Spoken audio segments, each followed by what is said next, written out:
Olá, seja bem-vindo. Começa agora mais um STJ Notícias, o primeiro jornal do Judiciário brasileiro transmitido ao vivo do YouTube. Aqui você vai ver os principais destaques da semana. Comente, curta e compartilhe a sua opinião. O STJ Notícias começa agora, ao vivo, conectado a você.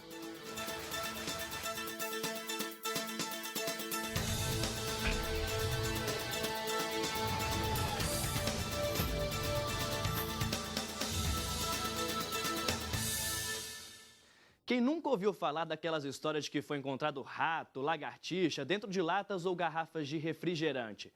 Nessa semana, a terceira turma decidiu que a Coca-Cola vai ter de indenizar uma mulher que teria encontrado uma lagartixa dentro da garrafa do refrigerante em 2005. Ela até tentou a troca do produto, mas não conseguiu. Na justiça, pediu danos morais e materiais equivalentes a 300 salários mínimos. Vamos conversar agora com a repórter Judite Aragão, que ela tem mais detalhes sobre esse caso. Judite, o que a justiça entendeu sobre esse assunto?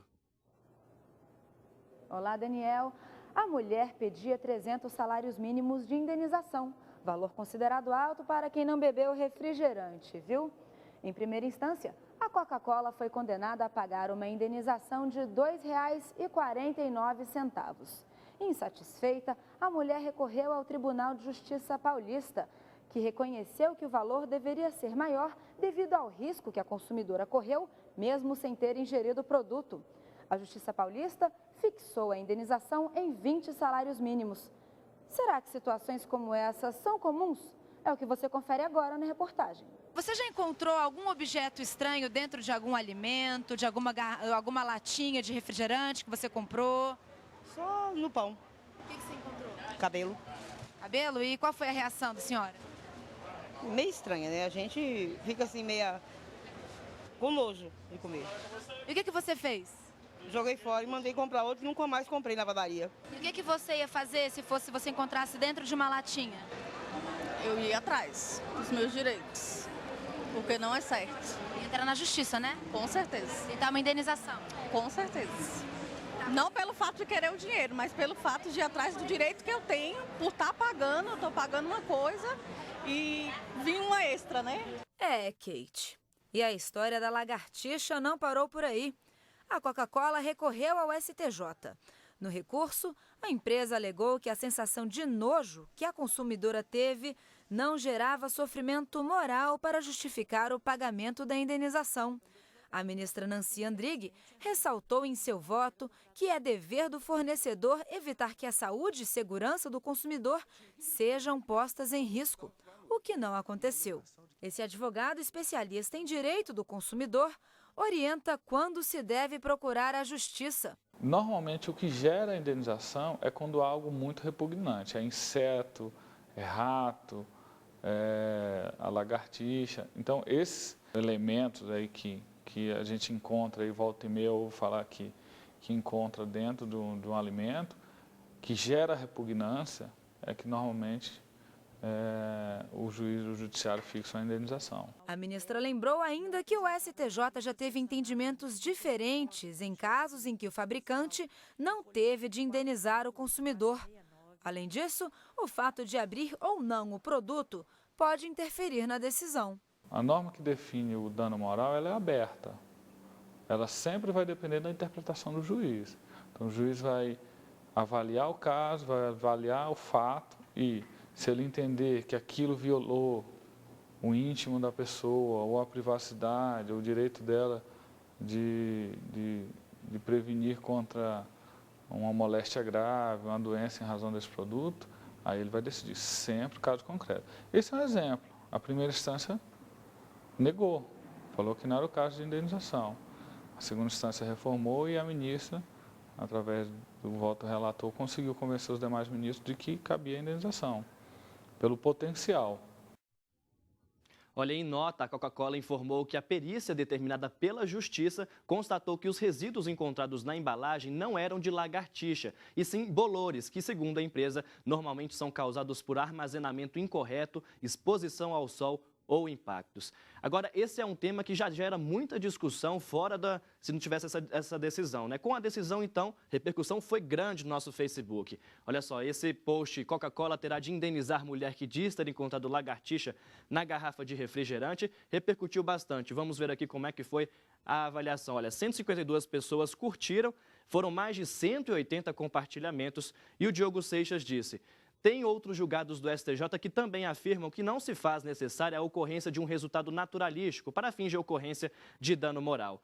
Aquele professor de técnica e aquela outra de ambiental estão precisando dar uma estudada. Até cita aí as aulas de direito que ele está tendo. E a Alessandra Pereira disse que foi mais que justa essa indenização. Olha, agora teve mais decisão de destaque, viu? A primeira sessão definiu por maioria que a contribuição previdenciária incide sobre salários de maternidade e paternidade. O mesmo não vale para aviso prévio indenizado, terço constitucional de férias já gozadas e para o valor pago nos últimos 15 dias que antecedem o auxílio-doença. Agora, você acha que a instalação de escutas em sanitários de presídios configura violação aos direitos dos presos? Nessa semana, a quinta turma analisou um caso relacionado a este assunto. Veja o que foi decidido.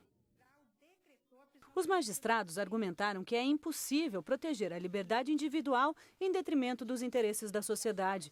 Com esse entendimento, os ministros negaram habeas corpus a 2 acusados de homicídio. De acordo com o processo, eles integrariam uma organização do tráfico de drogas e contavam com a ajuda de agentes penitenciários. A defesa sustentou que a instalação de escutas telefônicas no vaso sanitário perto da cela dos acusados seria uma grave violação à intimidade e à privacidade e pediu a anulação da escuta. Além disso, eles queriam que o STJ interrompesse a ação penal, já que esta teria sido baseada em provas ilícitas. Para o ministro Marco Aurélio Belize, o local escolhido pela autoridade policial para posicionar o gravador não comprometeu ou violou os direitos individuais dos réus. Belize concluiu que seria inútil pronunciar a nulidade da interceptação ambiental, porque mesmo que fosse retirada do processo, permaneceriam válidos os demais elementos de prova coletados durante a investigação, o que produziria o mesmo resultado. E a Câmara dos Deputados aprovou nessa semana a criação de 708 cargos aqui no STJ. 193 são para analistas judiciários. O tribunal pode convocar os aprovados no último concurso, caso ele ainda esteja na validade. O restante das vagas são para cargos em comissão. O projeto segue agora para a avaliação do Senado. E olha, por falar nisso, atenção concurseiros. Está no nosso Twitter o link para consultar as novas súmulas aqui do STJ. Os enunciados 503, 504 e 505 estão na página Súmulas Anotadas, que fica no site do Tribunal. O nosso perfil no Twitter, você já sabe, é o @STJNotícias. E olha, o STJ Cidadão dessa semana traz um assunto que é motivo de dúvidas para muita gente, não é, Yuri? Olá, Daniel. O STJ Cidadão desta semana é sobre a pensão. Quando o casal separa e tem filhos, um fica com a guarda e o outro tem que pagar a pensão alimentícia. Você vai ver também casos em que o casamento não dá certo. Eles não tiveram filhos, mas um fica obrigado a ajudar o outro durante um determinado período. E ainda a pensão avoenga. Você sabe o que é e para que serve? Não perca o STJ Cidadão desta semana. Eu espero você. Até lá, Daniel. Obrigado, Yuri. E olha, por falar em pensão, vamos voltar aqui para o nosso Facebook, que nessa semana teve uma decisão relacionada ao tema, viu? Olha só, a decisão possibilidade de prisão garante eficácia de alimentos transitórios fixados até a partilha de bens. 91 pessoas curtiram esse post e foram mais de 92 compartilhamentos. Agora vamos entender do que se trata esse post. Nesse caso, a demora na partilha dos bens de um casal que havia separado levou ao pagamento de alimentos transitórios à ex-mulher. Segundo o entendimento da terceira turma, o ex-marido pode ser preso em execuções futuras caso ele não pague a pensão. A ministra Nancy Andrighi lembrou que os alimentos transitórios têm caráter temporário e que valem até que o beneficiado tenha uma autonomia financeira. Nesse caso, até a conclusão da partilha dos bens. Os detalhes dessa decisão você confere em nosso site. Acesse. Bom, e o STJ 25 anos dessa semana mostra mais uma iniciativa aqui do Tribunal da Cidadania para agilizar os trâmites processuais. Olá, Ana Carla. Olá, Daniel. O Peticionamento eletrônico é o assunto dessa semana no STJ 25 anos. Está chegando a hora. Vai ser obrigatório usar o meio digital para as petições aqui no Tribunal da Cidadania. A partir de abril, elas vão ser recebidas e processadas exclusivamente dessa forma, e não mais em papel. No STJ 25 anos, você vai entender como funciona esse sistema, o que fica de fora dessa obrigatoriedade e por que o Tribunal da Cidadania teve que tomar essa medida. É no STJ 25 anos dessa semana. Daniel?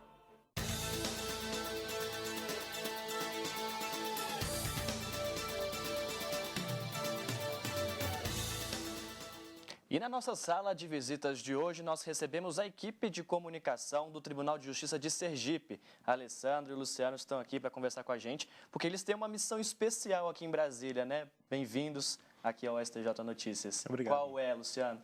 Nós estivemos aqui no STJ, chegamos aqui para conversar com a Mariângela sobre uma proposta de se criar uma rede que interligue todos os tribunais de justiça ao STJ, né? Porque hoje nós temos o MPF, que tem uma cabeça aqui em Brasília, o TSE, que também faz isso com os TREs, o TRT, né, que tem o TST como cabeça, e nós não somos meio órfãos.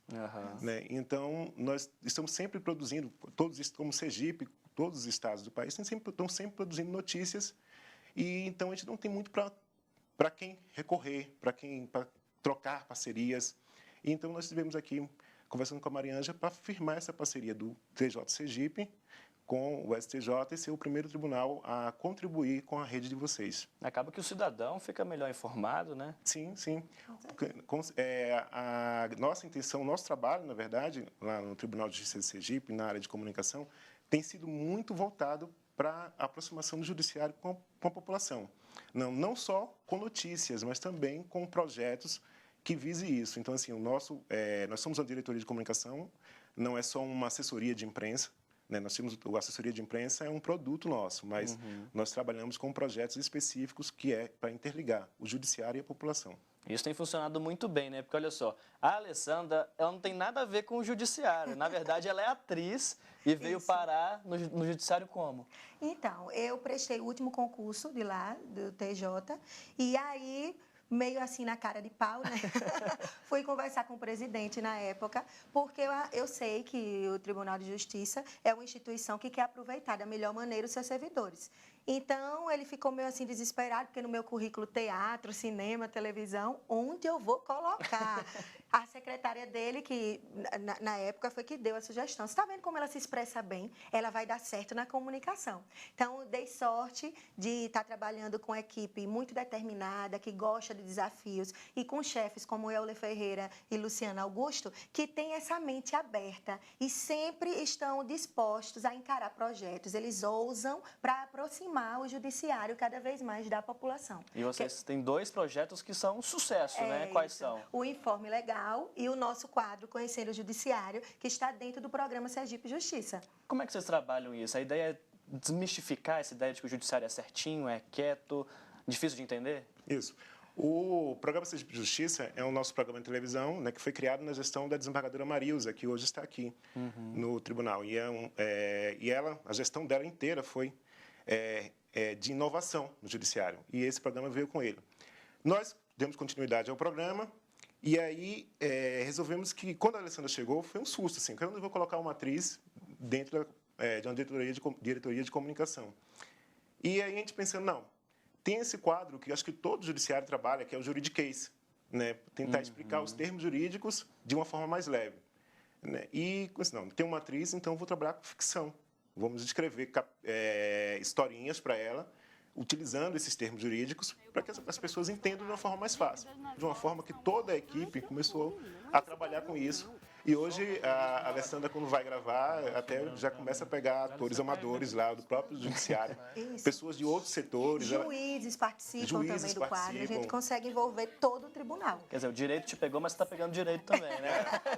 É isso aí, Daniel. Então, aí no quadro especificamente Conhecendo o Judiciário, a gente cria o roteirinho primeiro, com termos jurídicos que a população fica muito em dúvida, entendeu? E aí, nada melhor do que o educativo para fazer com que a população população se aproxime do judiciário e quebre, como você falou, essa formalidade, o distanciamento. Pra vocês terem uma ideia de como é sucesso, vamos dar uma olhadinha agora nesse quadro que fala especificamente do auxílio reclusão. Ai, amiga, é sempre tão difícil, sabia? Toda vez eu saio arrasada. As duas. Vida difícil essa de mulher e presidiário? Pois é, cuidar de filho, cuidar de casa. Trabalhar. Ele tem que ser guerreiro lá dentro e a gente tem que ser 2 vezes mais guerreira aqui fora. Com certeza. E guerreiras nós somos. Mas as coisas mudaram pra mim depois do auxílio reclusão. Que diacho é esse auxílio reclusão? Olha, preste atenção. Auxílio reclusão é um benefício do governo. Tipo aqueles programas sociais de bolsa isso, bolsa aquilo. O auxílio vai amparar os dependentes do presidiário. Ah, essa história tá muito mal contada. Como é que a gente vai ganhar dinheiro do governo porque o marido tá preso? Assim todo mundo vai querer ser preso, né, amiga? Mas esse auxílio reclusão não é pra qualquer preso, não. Ó, já sei, vou levar você pra conversar com alguém que entende realmente do assunto, pra ver se você, né, passa a conhecer melhor. É bom, né? Porque isso de ganhar dinheiro porque o marido tá preso, eu nunca vi essa história. Você saberia me dizer o que significa auxílio reclusão? Auxílio reclusão. Não. Auxílio reclusão é quando o cidadão está preso e ele recebe por cada filho que ele tem. Auxílio deve ser alguma coisa no sentido de auxiliar quem está sob esse regime fechado. O benefício auxílio reclusão é um benefício previdenciário no qual terá direito os seus dependentes. Para que os dependentes de um segurado que foi recolhido à prisão tenha direito a esse benefício, ele precisa estar inscrito à Previdência Social e precisa estar contribuindo para a Previdência Social. Aqueles que não contribuem não terão direito ao benefício de auxílio reclusão. É importante dizer que não é qualquer preso que terá esse direito. Na verdade, não é o preso que tem o direito ao auxílio reclusão. Quem tem direito ao auxílio reclusão são seus dependentes, porque o seu provedor da família foi recolhido por uma situação de risco social a uma prisão. O preso, para que seus dependentes tenham direito, ele precisa ser recolhido ou no sistema fechado ou no semiaberto. Caso haja fuga do preso, caso ele seja libertado, caso haja liberdade condicional, ele perderá o direito ao auxílio reclusão.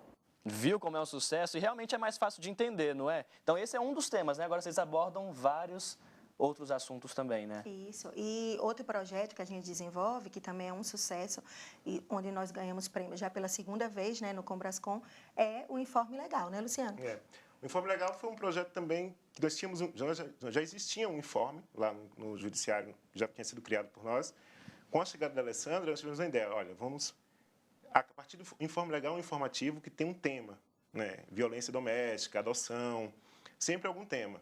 E aí nós pegamos a Alessandra e ela cria um cordel em cima daquele tema e sempre contamos com o auxílio de algum magistrado. Então, nós fomos para canteiro de obras, a Alessandra ia com um cordel sobre violência doméstica, se apresentava, depois distribuímos o informe legal e a magistrada vinha e tirava algumas dúvidas dos trabalhadores. Fomos para a garagem de motoristas, para as construções civis, feiras, universidades. Então, o que é que a população percebe? Que o linguajar daquele juiz não é só assim, muito sério, muito formal. Você consegue entender e estar próximo. E consegue saber os seus direitos. E como usar, né? Como usar, que é o mais importante. Então, no caso, eu entregava um informe legal, no caso específico da combate à violência doméstica. Criei um cordel onde os personagens principais eram Maria Flor, que é aquela toda romântica, que acontece muito na nossa população. O marido apronta e ela perdoa. Ela sempre acredita que ele vai mudar. Ela, no fundo, quer que ele mude e não tenha coragem de quê? De denunciar. Então, no final da apresentação desse cordel, a gente faz um juramento onde toda o pessoal que está ali assistindo, acompanhando, fica de pé, se compromete e termina com aquele aplauso super gostoso. Que aí não tem aí recompensa o juiz, melhor, né? como é que ele entra? Ele já entra com um sorriso bem gostoso, né? E já fala de uma maneira mais leve. Bacana. E esse ano também vocês têm um outro desafio, que é o da 10ª edição do Combrascom, né? Que é o Congresso de Assessoria de Comunicação do Judiciário, que vai ser em Aracaju. Isso, pela primeira vez vai acontecer em Aracaju, né, no dias 31 de julho e 1º de agosto.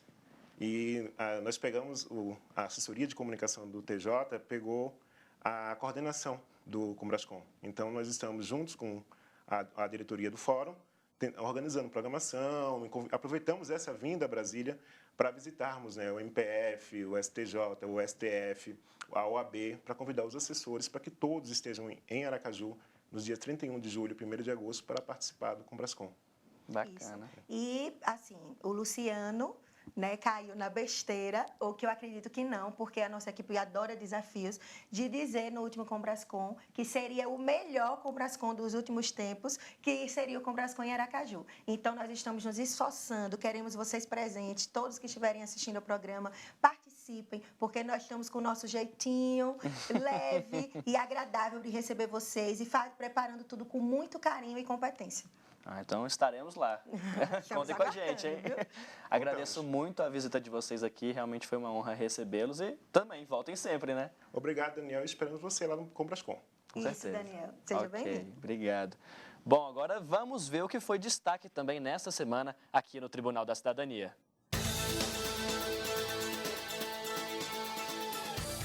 A 4ª turma decidiu que empresas concorrentes podem usar marcas parecidas, concedidas pelo Instituto Nacional da Propriedade Industrial, o INPI. Na ação, a empresa Oficina do Artesão queria impedir a ML Produtos Alimentícios de usar o nome Delícia em Pedaços. Afirmou ser titular de vários registros para a marca que usa Amor em Pedaços e alegou que a prática usada pela concorrente é ilegal. A primeira instância acolheu o pedido e determinou que a ML deixasse de usar a marca. A empresa recorreu ao Superior Tribunal de Justiça. O ministro Luiz Felipe Salomão, ao analisar o caso, disse que o fato da Oficina do Artesão ter adotado o nome Amor em Pedaços na Junta Comercial de São Paulo não é suficiente para impedir que a ML obtenha o registro da marca Delícias em Pedaços junto ao INPI. A 3ª turma decidiu também que o proprietário da marca tem direito de exigir do licenciado os ajustes necessários para a manutenção dos padrões adotados. Uma empresa de lanches e refeições foi impedida de continuar a explorar a marca Dona Lenha, porque o layout da loja estava diferente do sugerido pelo titular, bem como o cardápio e a logomarca. A empresa foi orientada a adotar as mudanças sugeridas pela rede, com as quais não concordou. Em primeira instância, a Justiça entendeu que a não adequação aos padrões da marca poderia resultar em alguma sanção, mas não na inibição do uso do nome. O Tribunal de Justiça do Distrito Federal e dos Territórios reformou a decisão, alegando que caberia ao franqueado manter os padrões da marca. No recurso ao STJ, a empresa sustentou que as condições de uso da marca deveriam constar no contrato, o que não aconteceu. Segundo o relator do caso, o ministro João Otávio de Noronha, com a licença de uso, o licenciado se compromete com a integridade e a reputação da marca. O motorista condenado por homicídio na Ponte JK em Brasília tem recurso negado pelo STJ. O acidente aconteceu na madrugada do dia 24 de janeiro de 2004. De acordo com a denúncia, Rodolfo Félix Grande Ladeira dirigia a 165 km por hora, quando atingiu a traseira do carro do advogado Francisco Augusto Teixeira, que faleceu em decorrência dos ferimentos causados pela batida. Ele foi condenado a pena de 10 anos de reclusão, em regime inicial fechado, mais o pagamento de 83 dias multa, bem como de R$ 10.000 a título de dano moral e R$ 1.224 para a reparação dos gastos com funeral. O Tribunal de Justiça do Distrito Federal aumentou a pena para 12 anos e excluiu da condenação a pena pecuniária. A defesa alegou que a qualificadora deveria ser afastada, já que nada foi provado. Mas o relator, ministro Marco Aurélio Belize, negou provimento ao recurso. Ele observou que o STJ decidiu pela manutenção da qualificadora no julgamento de recurso especial, interposto por Rodolfo contra a sentença de pronúncia. Ele disse ainda que a súmula 7 do STJ impede o reexame de fatos e provas do processo em recurso especial. A terceira sessão decidiu que servidor público pode pedir recondução ao cargo originário, independente do regime jurídico da nova função. De acordo com o processo, o procurador federal passou no concurso para procurador estadual. Ele pediu que esse cargo fosse declarado vago, para poder voltar caso não permanecesse na nova função. A AGU, Advocacia Geral da União, não aceitou, por entender que são regimes jurídicos diferentes. No Superior Tribunal de Justiça, o ministro Sebastião Reis Júnior diz que, com relação à vacância, a Lei 8.112 de 1990 não faz referência ao regime jurídico do novo cargo em que o candidato toma posse, e por isso esse direito deve ser considerado. O relator acrescentou ainda que o vínculo jurídico com o serviço público só termina quando o servidor atinge a estabilidade. Caso contrário, quem não fosse aprovado ou desistisse antes de concluir o estágio probatório ficaria prejudicado.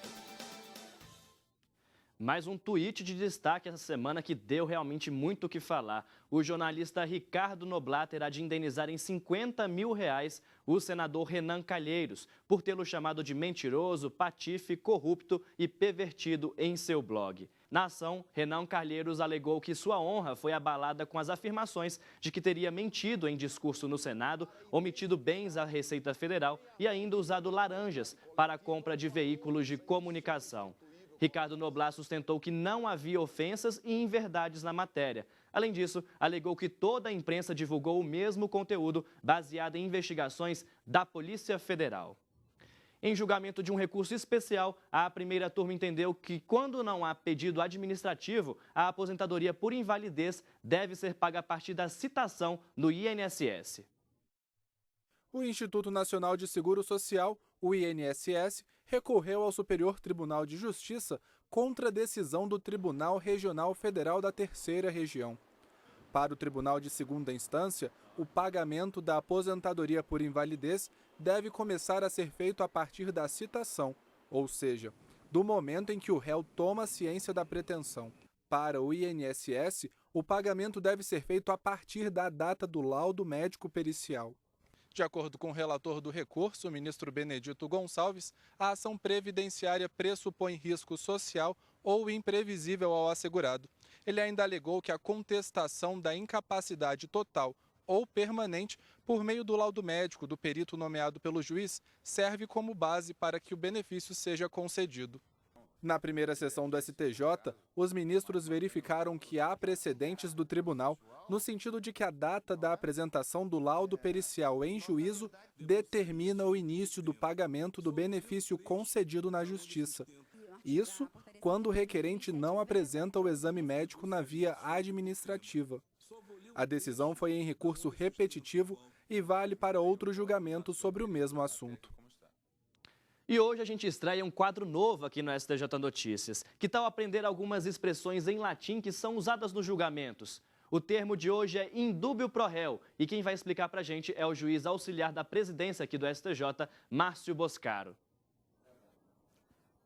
Indúbio pro réu é uma expressão utilizada geralmente em processo penal para explicar a situação de quando há falta de provas necessárias para a condenação, o julgamento deve ser dado em favor do réu. Por isso mesmo, indúbio pro réu.